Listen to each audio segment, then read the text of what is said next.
দুনিয়ার জিন্দেগি দেখতে না দেখতে শেষ হইয়া যায়, আখিরাতের জিন্দেগি শুরু হবে আর কোনোদিন শেষ নাই। আমাদেরকে তো বানাইলেন মালিক তার ইবাদতের জন্যে। অন্য অন্য মাখলুকাত গুলো আমার মালিক কেন বানাইলেন? ওই কুরআনুল কারীমের ভিতরে আমার মালিক বলেন, ওয়া খুলিকা লাকুম মা ফিল আরদি জামিআ। আল্লাহ রাব্বুল আলামিন বলতেছেন, অন্যান্য মাখলুকাত গুলো আমি বানাইছি তোমাদের জন্যে। সবাই বলেন সুবহানাল্লাহ। এখন বলেন, অন্যান্য মাখলুকাত আল্লাহ বানাইছেন কেন? বলেন আমাদের জন্যে, মানে আমাদের খেদমতের জন্যে। এখনই বুঝবেন। এই আমরা গরু ফেলি না কি? গরু আমাদের দরকার আছে না নাই? দুধ খাই, গোশত খাই, চামড়া দিয়ে জুতা বানাই, ব্যাগ বানাই, হাড্ডি দিয়ে চিরুনি বানাই, আরো কত কাজে লাগাই। লাগে, আমাদের লাগে। আচ্ছা বলেন তো, একটা মানুষ যদি দুনিয়া না থাকে, গরুর কি হয়? কিছু হবে? ভালো করে বোঝে। তাহলে গরু আল্লাহ আমাদের খেদমতের জন্য বানাইছে, কথা ঠিক? আচ্ছা মাছ আমাদের লাগে? মাছ, হ্যাঁ কি মাছ খান টান না বুঝি আপনারা? এই এখানে তো মাশাআল্লাহ সাগর কাছাকাছি ফেরে আছে, ভালোই মাছ দেখছিলাম তো ছোটবেলায়। এখন কি অবস্থা কে জানে? কি আছে না মাছ? মাছ যাই হোক, তাইলে মাছ আমাদের দরকার আছে না নাই? আচ্ছা বলেন তো, একটা মানুষ দুনিয়া না থাকলে মাছের কি হয়? তাহলে মাছ আল্লাহ বানাইছে আমাদের জন্য। এই গাছ আমাদের লাগে, গাছ, তাহলে ফার্নিচার বানাইছেন কি দিয়ে? তাহলে গাছ আমাদের লাগে। একটা মানুষ দুনিয়া না থাকলে গাছের হয় কি? হ্যাঁ, সূর্য আমাদের দরকার আছে না নাই? একটা মানুষ যদি দুনিয়া না থাকে, সূর্যের কিন্তু কিছু আসে যায় না। কিন্তু সূর্য না থাকলে মানুষ কিন্তু বাঁচবে না। সূর্য না থাকলে মানুষ বাঁচে, ফসল হবে। শোনেন না, বৈজ্ঞানিকরা বলে না যে সূর্যের ক্রিয়া, ওই যে বিভিন্ন বোমা বাস করে, বলে ওইটার তেজস্ক্রিয়ায় এমন অবস্থা হয়ে যাইতে পারে, এক পর্যায়ে সূর্যের আলো জমিনে আসতে ব্যাহত হইতে পারে, তাহলে ফসলও হবে না, মানুষ না খাইয়া শীত পড়ান মালি মরিয়া সাপ, এই জোরে বলে। তাহলে সূর্য আমাদের লাগে না? লাগে না? তাহলে সমস্ত মাখলুকাত আল্লাহ বানাইলেন কাদের জন্যে? আর আমাদেরকে আল্লাহ কেন জানে বানাইছেন? বলেন তার হুকুম অনুযায়ী চলার জন্যে, কথা ঠিক আছে? এখন বাজানদেরকে বলবো, পর্দার আড়ালের মা বোনা যারা শুনতেছেন, আমার মালিকের হুকুম প্রতিটা মানুষের ব্যক্তিগত জীবনে আছে না নাই? জোরে বলেন আছে। পারিবারিক জীবনে আছে না নাই? সামাজিক জীবনে আছে না নাই? রাজনৈতিক জীবনে। এই যে একটু সবাই কইতে একটু সমস্যা, কারণ বর্তমানে একটু কমছে। এখন অনেকে আগে তো বলতে, হুজুর আবার রাজনীতি করে কে? কি এরকম আছে না নাই? হুজুর রাজনীতি করে, হুজুর করবে কি? পেট নীতি কি বলেন? হুজুরেরা রাজনীতি করে, তাও আল্লাহর হুকুম পালন করার জন্যে। আন্তর্জাতিক জীবনে আমাদের মালিকের হুকুম আছে না নাই? আল্লাহ রসুল বলেন, তামাম দুনিয়ার মুসলমান কাজ জাসাদেন ওয়াহিদ, একটা শরীরের মতো। তামাম দুনিয়ার যে কোনো প্রান্তে এক মুসলমান যদি আক্রান্ত হয়, ওই ব্যথায় তোমারও ব্যথা লাগতে হবে। তোমার সাধ্য শক্তি অনুযায়ী তার প্রতিবাদ করতে হবে, এটাও কিন্তু তোমার আমার দায়িত্ব, কর্তব্য। এই তাহলে গেছে সব বিষয়ে আল্লাহর হুকুম, যেরকম আছে না নাই? এখন বলতে পারেন, হুজুর ব্যক্তিগত জীবনে কি? এক শ্রেণী বাজানরা আছে, বিদেশিদের কালচার, বিদেশিদের পোশাকাদি বইলে রেখে যায়, অনেকের গায়ে লাগতে পারে, খারাপও লাগতে পারে। বলে হুজুর আমার বিরুদ্ধে কথা বললেন কেন? আপনার বিরুদ্ধে কথা বলি না আল্লাহর কথা শুনাই? আসতে বলো, কার কথা শুনাই? এখন আপনি মানবেন কি না মানবেন, এটা তো জোর করে মানাবার দায়িত্ব আমাদের। এই জন্য দেখবেন ওলামায়ে কেরাম তারা বয়ানের শেষে কি বলে? আমা আলাইনা ইল্লাল বালাগ। আমাদের দায়িত্ব তোমাদের কাছে পৌঁছানো, মানো বা না মানো এটা বুঝবো আল্লাহ সঙ্গে। এই কথা ঠিক কিনা? অনেকে কিন্তু পোশাক আদির ব্যাপারে গুরুত্ব মোটে দেয়ই না, কিন্তু পোশাক আদির ভিতরে গুরুত্ব নাই। এই কোরআনুল কারীমে আল্লাহ কি বলছে? লিবাসুত তাকওয়া যালিকা খায়র, পরহেজগারি লেবাস তোমাদের জন্য উত্তম। কোন লেবাস? এই পরহেজগারি লেবাস কোনটা বলেন?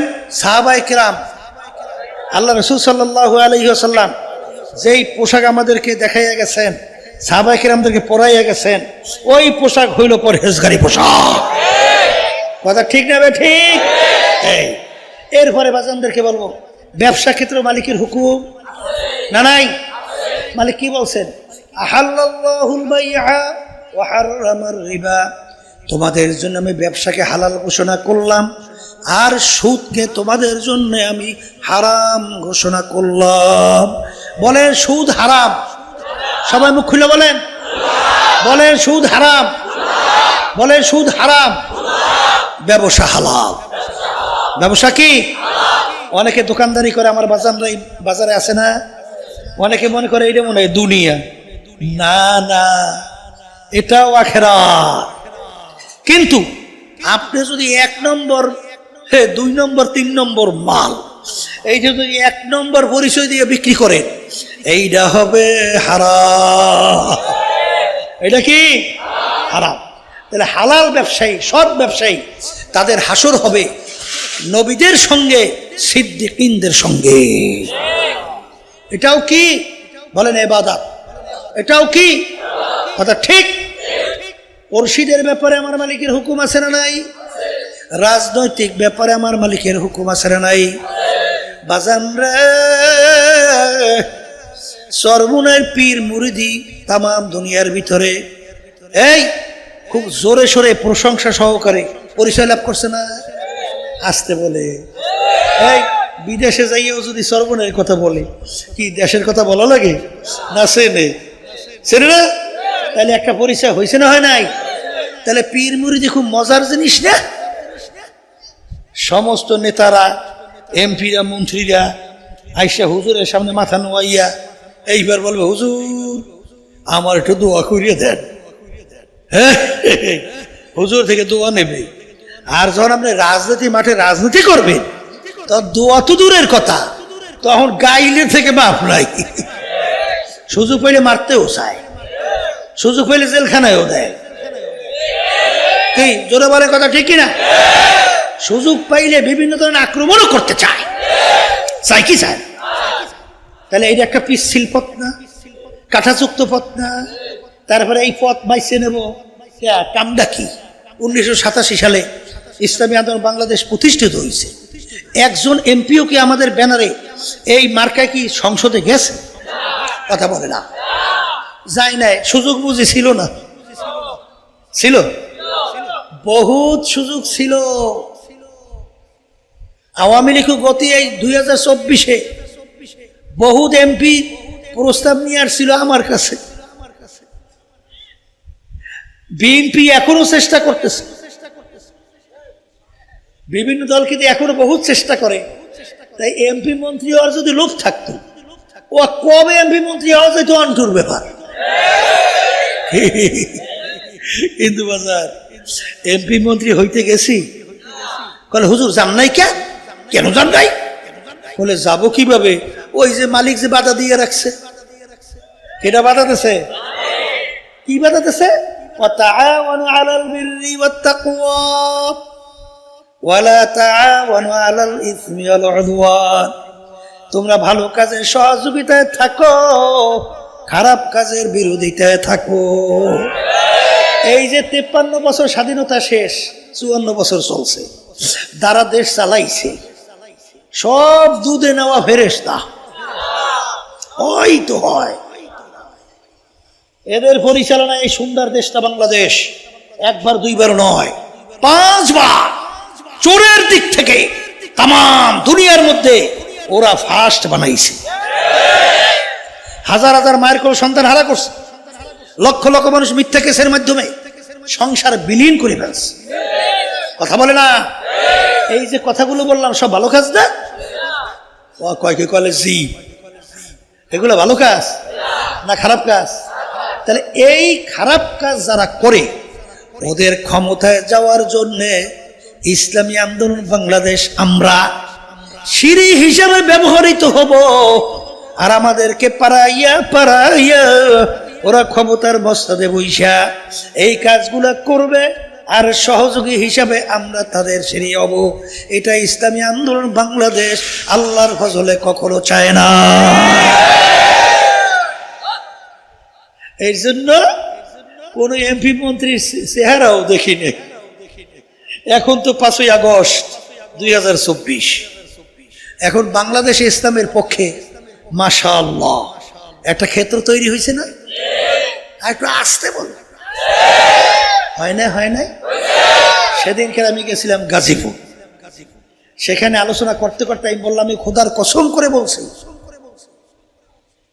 যে মন্ত্রী হওয়া, এমপি হওয়া, সম্পদের মালিক হওয়া, টাকার মালিক হওয়া এক কিঞ্চিত আল্লাহর ফজল করবে আকাঙ্ক্ষা আশা নাই। তারপরে এত গাইল হোনা লাগবে কেন? তারপরে জেলে যাওয়া লাগবে কেন?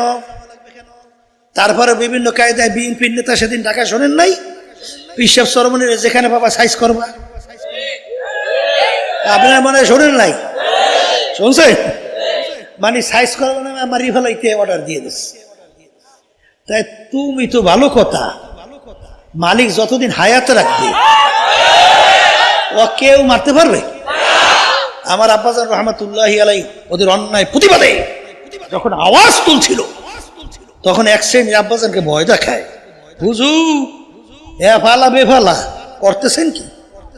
তখন আব্বাজান বলছিলেন, শোনো, যদি কোনো বুলেট আমি ফজলুল করিমের নামে লেখা না থাকে, ওরা যত বুলেট গুলি করবে ও আমার গায়ে লাগবে না।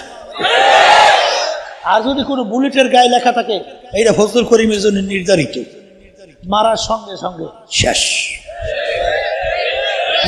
জোরে বলার কথা ঠিক কিনা? তাই ওরা আমাদেরকে ভয় দেখায়, আবার আমার বিরুদ্ধে শোনেন নাই ঢাকা বসে স্লোগান দেয়, মিথ্যা বলে নেশা খায়, বিশ্বাস সর্ব নাই। শুনছেন? শুনছেন না শোনেন নাই? শুনছেন? তাহলে এই রাজনীতি মাঠে না থাকলে গাই শোনা লাগতো? আসতে বল, লাগতো? এই বিএনপির সময় আমার জেলেও দিয়েছিল, হ্যাঁ জানেন? বিএনপির সময় আমি নাকি বিএনপির এক নেতার পকেট দিয়া ৫,০০০ টাকা ছিনতাই করে নিছি। কয় টাকা? ৫,০০০। এই ৫,০০০ টাকা ছিনতাই করে নিছি এই মিথ্যা কেস দিয়া। আমার বিরুদ্ধে বরিশালের আদালত ম্যাজিস্ট্রেট ৫ বছরের আমাকে সাজা দিয়ে দিয়েছে। আমার ছোট ভাই ফয়জুল করিম কেউ, আমার ভাই জিয়াউল করিম, আবুল খায়ের, এই কয় ভাইয়ের বিরুদ্ধে ৫ বছর সাজা। তা আমি গেলাম জেলের মধ্যে, জেলে যাইয়া এই মুড়া রুটি আর এই পাতলা ডাই কিন্তু আমি খাইয়ে এসেছি। কি এই রাজনীতি মাঠে না থাকলে জেলে যাওয়া লাগতো? কথা বলে না? ওরা এসে আমাদের কাছে দোয়া চাইবে, হাদিয়া তোফা দেবে, মাথারে নোয়াই দেবে, হুজুর একটু দোয়া করে, হুজুর একটু দোয়া করে। কি কথা ঠিক দেবে? ঠিক। দোয়া তো দূরের কথা, উল্টে পেলে এখন ফিডেনের জন্য দৌড়ে আর পিছনে হুকুম দিয়ে দেয়। এটা বিশাল কঠিন ব্যাপার না? কাঠাযুক্ত পথ না? কিন্তু এই পথে কেন নামছি? আমার মালিক যখন কিয়ামতের ময়দানে জিজ্ঞাসা করবে, আমার আব্বাজান বলতেন, ফজলুল করিম, আমার দিন রাষ্ট্রীয় পর্যায়ে বাস্তবায়নের জন্যে তুমি কি চেষ্টা করছো? উত্তর দাও, সামনে যাও। তখন যারা বলতে পারে, মালিক তোমার দিন রাষ্ট্রীয় পর্যায়ে প্রতিষ্ঠার জন্য আমার সাধ্য শক্তি অনুযায়ী চেষ্টা কইরা তারপর তোমার দরবারে হাজিরা দিতে আসছি। জোরে বলে কথা ঠিক না? এই উদ্দেশ্য একটাই, আর কিছু না। অনেকে বর্তমানে বলা শুরু করছে সর্বনাশ বিশ্বের লোভ হয়ে গেছে, ক্ষমতায় যাই না। ওরে পাগল, তোকে এমপি মন্ত্রী কি সম্মান, ওর সে 14 গুণ সম্মান আল্লাহ আমাদেরকে দিয়ে রাখছে। হ্যাঁ, চোরের গোষ্ঠীরা, হ্যাঁ কি সম্মান তোকে? ক্ষমতা থেকে নামার পরে তারপর হ্যান্ডকাপ লাগাই জেলের ভিতরে লইয়ে যায় ডাকাইতের মতো, চোরের মতো। সম্মান নাকি? শরম লজ্জা থাকা লাগে না? যেই কথা বলতে চাইছিলাম, বাজান কেউ রাগ করেন না? এবার এই জন্য কথা বলতেছিলাম, এ আল্লাহর বান্দারা, আল্লাহর কুদু ফজল করি রহমতুল্লাহি আলাইহি, তিনি এই আল্লাহর হুকুম পালন করার জন্য রাজনীতি মাঠে যখন নামছিলেন, তার গাড়ির উপরে আঘাত কইরা তার গাড়ির কাজ পর্যন্ত ভাঙিয়ে ফেলছিল।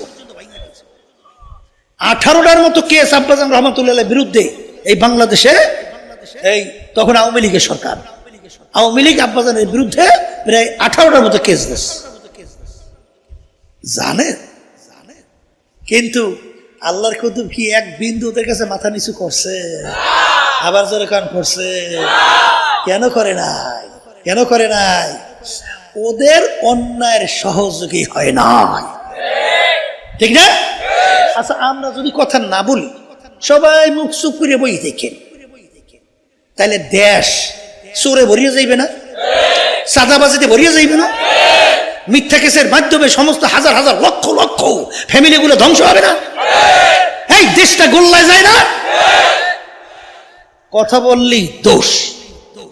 আমরা কথা বলবো, হাজার হাজার লক্ষ লক্ষ কোটি কোটি মানুষ বলতেছে, বিভিন্ন প্রিন্ট মিডিয়া, ইলেকট্রনিক্স মিডিয়া, সেগুলো সচরাচর সবসময় প্রচার হইতে আসে না? কথা হয় না? এই আজকেও পত্রিকা আসে নাই, এই যে সর কুকরি মুকরি, সেখানে যে মাদ্রাসা দখল করিয়া বিএনপি এলারা জোর করে অফিস বানাইছে, আর এইটা আমি কই নেই কলে হই, এই সর্বনে পিসাব বিএনপির বিরুদ্ধে কথা কয়, আওয়ামী লীগের বিরুদ্ধে কথা কয়, তাই পেপার ভিড়েই বেকিটা বলে বলে কথা ঠিক না বেঠি? আমরা কইলি দোষ না? আমরা কইলি আমাকে দুর্বল পাইছে, তো নরম পাইছে। আর একটা কথা আছে, নরম পাইলে বলে মাথায় উঠতে তারপর নাচে। কারণ আমরা হুজুর মানুষ, আমরা কি কিছু কইতে পারি? ওরা হালার ফহালা কই গাইল দেয়, আমরা পারি? কথা কর না কেন? আমরা তো কই ভাই তুমি গাইল দিছো, দেওয়া আমি তোমার গাইল দিতে পারি না ভাই, মাপসাই মাপসাই মাপসাই, এছাড়া কোনো কায়দা আছে? কথা কর না কে? এই জন্য আমার বাজানদেরকে বলি, শোনে, কেউ রাগ করিলেন না, দুনিয়া কিন্তু থাকার জায়গা না, কেউ থাকতে পারে নাই, পারবেও না, ঠিক? মালিক আমাদেরকে বানাইছেন তার ইবাদতের জন্য। ইবাদত শব্দের অর্থ মালিকের হুকুম অনুযায়ী চলা। আবার জোরে বলেন কথা ঠিক না?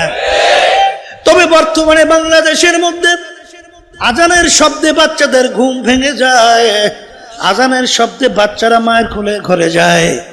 যেই দেশের ভিতরে ঢাকা বাংলাদেশের রাজধানী, বলা হয় মসজিদের নগরী, যেই দেশের মধ্যে জুমার নামাজের সময় মসজিদে মুসল্লিরা ধরে না, যেই দেশের মধ্যে আলেম ওলামা তোলাবার কোনো অভাব নাই, সেই দেশের ভিতরে 53 বছরের মধ্যে ইসলাম নামক নীতি আদর্শ পরাজয়। জয় না পরাজয়? আবার জোরে বলেন, জয় না পরাজয়? दिन के सूरज डूब रही है हम लोगों की सामने, रोज़े महशर क्या जब है मुस्तफा की सामने। হে কবরের যাত্রীরা, হে পর্দার আড়ালের মা বোনেরা, বাজান তোমাদের পা ধরি, হাতেও ধরি, আমাদেরকে গালি দিয়া কোনো লাভ নাই রে বাজান। আরে মুসলমান, কোন পথে চলা লাগবে, কি করতে হবে, কি করা যাবে না, কোন পথে চলা যাবে না, এইটা যদি আলেম ওলামা তোমাদেরকে রাস্তা না দেখায়, তোমাদেরকে কে দেখাবে? কি রাগ করে লাভ আছে? রাগ কইর না বাজান। যদি বলো হুজুর এইটা ভুল বলছেন, আমি বাজানদেরকে বলবো দয়া করে আমাদেরকে ধরাও, দেখাও, যদি ভুল প্রমাণিত হয় তওবা করিয়া কান ধইয়া তারপর তওবা করিয়া মাপ চাবো। কিন্তু যদি ভুল না হয় এ সাপ তুই সোজা হবি তো মরার আগে সোজা হইয়া যা। সাপ চলে কেমনে? এই সোজা হ, এই সোজা হবো কেন? কলে সোজা হইলি না আমার কথায় তো হবি তো মরার পরে হবি। এ কবরের যাত্রীরা সোজা হও, মরার আগে সোজা হও। যেদিন চিরতরে জীবনের বাতিটা নিভে যাবে, যখন রুহটা বের হইয়া যাবে, যখন সাদা তিনটা কাপড় দিয়া প্যাঁচ দিয়া প্যাকেট করবে, তখন তো সোজা হবি। ওই সোজা হইয়া কোনো লাভ না। জোরে বড় কথা ঠিক না বেঠিক? হাকিমুল উম্মত আশরাফ আলী থানভী রহমাতুল্লাহ আলাইহি একটা ঘটনা লেখছেন। রাখাল কতগুলা গরু পালতো, আরে প্রতিদিন মরা ঘাসে গরু বাইন্ধে রাখতো। পাহাড়ের কিনারায় তাজা তাজা ঘাস, ঘাসের কাছেও গরুগুলো খেয়ে নেয় না। একদিন তাজা একটা গরু অন্য গরুকে ডাক দিয়ে বলে, গরুরা, রাখাল আমাদেরকে বোকা পাইয়া আমাদেরকে মজার ঘাসের কাছেও নেয় না। পাহাড়ের কিনারায় তাজা তাজা ঘাস, ঘাসের কাছে আজকে আমরা যখন রাখাল গলার থেকে রশি খুলবে কেউ যাব না, তাজা ঘাস খাইতে যাব। বাজার যখন রাখাল রশি নিয়ে আসলো, রশি গলার থেকে যখন খুললো, সমস্ত গরু গলার ভিতরে রাখালের রশি লাগায়। তাজা গরু রশি না লাগায় লেজটাকে উপরের দিকে উঠাইয়া পাহাড়ের কিনারে তাজা ঘাস খাওয়ার জন্য দৌড়ায়। পিছনে রাখাল দৌড়ায় আর বলে, গরু ফের ফের, ও গরু ফের, তাজা ঘাস খাইতে যাইস না, ওখানে বড় বড় বাঘ অপেক্ষায় আছে তোকে ধরার জন্যে। যত চিল্লায়, যত পিছনে দৌড়ায়, ওর রাখালের কথা গরু শুনে নাই। অন্য অন্য গরু নিয়ে রাখাল বাড়ি গেল, তাজা গরু তাজা ঘাস পাইয়া এখন মজা পাইয়া খায়, আর অন্য অন্য গরুগুলোকে গালি দেয়।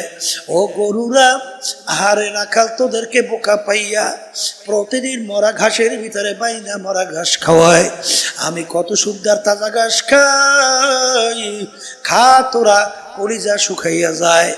ওদিকে 3 দিন পর্যন্ত একটা বাঘ মাওলার দরবারে পেটের ক্ষুধায় কান্দে আর বলে, মালিক রে, তুমি আমাকে বানাইছো, তুমি কি আমাকে খোরাকি দিবা না? বাঘের দোয়া মাওলাই কবুল কইরা ফেললো। বাঘ পিছনের দিকে তাকাইয়া দেখে তাজা গরু, আরে তাজা ঘাস খাইতে আছে। লেজ তাও দিয়া হপ করিয়া যাইয়া গরুকে ধরলো, সিনা ফাইরা যখন রক্ত শোষণে শুরু করলো, এখন গরু আফসোস করে আর বলে, আফসোস, যদি রাখালের রশি গলায় লাগাইতা আজকে আমাকে বাগে পাইতো না, আমার কলিজা সেইরা খাইতো পারতো না। কিন্তু যত আফসোস করে, রাখালের কথা তো আর গরু বোঝে না। আরে গরু কিন্তু বাজান চিল্লায়, কিন্তু আর বাগে কিন্তু গরু ছাড়ে না।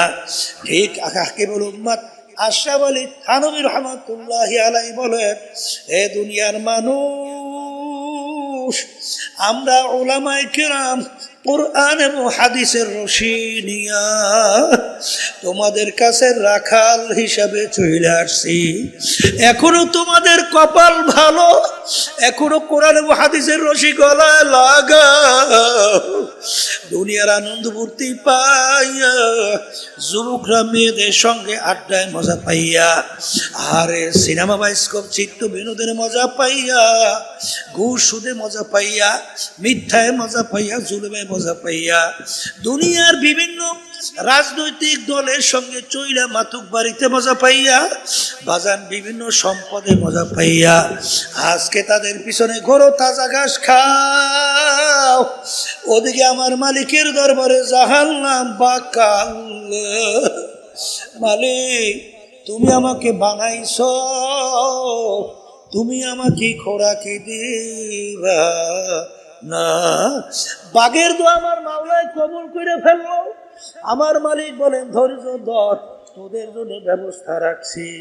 এই জন্য আমার বাজানদেরকে বলবো, খোদা না কাস্তা আজরাইল আলাইহিস সালাতু ওয়াস সালাম যদি থাবা দিয়া বসে, ওই অবস্থায় যদি হক্কানি উলামায়ে কেরামদের কথা অনুযায়ী কোরআন এবং হাদিসের রশি গলায় না লাগাও, এই অবস্থায় যদি আমার মালিকের দরবারে হাজিরা দাও, আমার মালিক বলেন মিন ওয়ারাইহিম জাহান্নাম, ওদেরকে ফাকুল্লুহু, ওদেরকে বান্ধো, এরপর জাহান্নামে ফালাইয়া দাও, ওদের জন্য আমার কোনো মায়া নাই। এই জন্য আমার বাজানদেরকে বলবো, পর্দালে মা বোনদেরকে বলবো, ব্যক্তিগত জীবন, পারিবারিক জীবন, সামাজিক জীবন, কামাইতে খরচে, ব্যবসা জীবনে, রাজনৈতিক জীবনে, আন্তর্জাতিক জীবনে মালিকের হুকুম অনুযায়ী নিজের জীবনকে চালাও। কার জন্য জীবন শেষ করো? কোন দলের জন্য, কোন নেতা নেত্রীর জন্য, কোন সন্তানদের জন্য, কোন আত্মীয় স্বজনের জন্য, কোন স্ত্রীর জন্য, কোন স্বামীর জন্য, কোন বন্ধু বান্ধবের জন্য? একটু মাঝে মাঝে চক্ষু বন্ধ করো, মুরাকাবা করো। আখারে যেদিন তোমাকে 3টা কাপড় দিয়া প্যাঁচ দিবে, এখন তাকাইয়া দেখো তোমার বন্ধু কোথায়। গেছিলাম খুলনায়, আব্দুল্লাহ জুয়ান মানুষ, প্রতি বছর মাহফিলে যাওয়ার পরে আমাদের জন্য নাস্তা বানায় নিয়ে আসতো। এরপরে মাহফিলে যাইয়া দেখি আব্দুল্লাহ আর আসে না। আমি জিজ্ঞাসা করি আব্দুল্লাহ কোথায়? বলে হুজুর আব্দুল্লাহ তো আর দুনিয়াতে না। আরে ছোট 2.5 বছরের বাচ্চা যখন আব্দুল্লাহকে ঘরের বারান্দায় নিয়ে এসে রাখলো, বাচ্চা তো বুঝে না, মনে করছে আব্বা ঘুমায়। বাচ্চা যাইয়া ডাকে আব্বা ওঠো ওঠো। যত বাচ্চা চিল্লাইয়া ডাকে, বাচ্চার ডাকে তো আর আব্দুল্লাহ সাড়া দেয় না। এরপরে বাচ্চা অস্থির হইয়া বলে আব্বা ঘুমাইছে, আব্বা ওঠে না। এই জন্য আমার বাগানদেরকে বলবো, কাজের জন্য জীবন শেষ করো। কাজের জন্য হারামকে হারাম বলো না, ঘুষকে ঘুষ বলো না, সুদকে সুদ বলো না। পরের মাল ঠকাইয়া নিজের সম্পদ বাড়াইয়া এত সুন্দর বিল্ডিং গাড়ি কার জন্য রাইখা যাও। ফরিদপুর গেছিলাম, বড় একটা ধনী মানুষ মারা যাওয়ার পরে যত অন্ধকার হইয়া আসতেছে, ঘরের ভিতর থেকে ডাক দিয়া বলে, আরে লাশ ঘরে রাত্রে রাখা যাবে না, বাচ্চারা মরার লাশ দেখলে ভয় পাইবে। আরে মসজিদের ভিতর থেকে খাট বের কইরা খাটের ভিতরে উঠায় সারা রাত্র মসজিদের বারান্দায় ফেলাইয়া রাখলো। ওর কষ্টের কামাই করা টাকার বাড়ি ওকে জায়গা দেয় না। এই জন্য আমার বাজানদেরকে বলবো, পর্দালে মা বোনদেরকে বলবো, বাজান ওমা খলাকুতুল জিন্না ওয়াল ইনসা ইল্লা লিয়াবুদুন। মালিক আমাদেরকে বানাইলেন তার ইবাদতের জন্য। ব্যক্তিগত জীবন, পারিবারিক জীবন, সামাজিক জীবন, অর্থনৈতিক জীবন, কামাইতে খরচে, রাজনৈতিক জীবনে, আন্তর্জাতিক জীবনে, সুরাতে সিরাতে, পোশাকাদিতে আমার মালিকের হুকুম অনুযায়ী নিজের জীবনকে চালাও। এরপর দুনিয়া থেকে বিদায় নিয়ে কবরে যাও। কারণ কবরে যদি পরিচয় দাও আমি চরমনের মুরিদ, এই পরিচয় কিন্তু কবরে কোনো কাজ হবে না। যদি পরিচয় দাও আমি অমুক বংশের লোক, আমি অমুক দলের লোক, আমি অমুক পীর, আমি মুফতি, আমি মুহাদ্দিস, এই পরিচয় কিন্তু কবরে চলে না। এই জন্য আমার বাজানদেরকে বলবো, পর্দালে মা বোনদেরকে বলবো, আমার মালিক বড় দয়ার মালিক, আমার মালিক বড় মায়ার মালিক। পাহাড় পরিমাণ গুনাহ হয়ে গেছে, যদি তুমি 2 চোখের পানি ছাইরা 2 হাত মালিকের দরবারে উঠাইয়া যদি করুণ সুরে ডাক দাও, এ আমার দয়ার মালিক, নাফরমান তোমার দরবারে হাজির।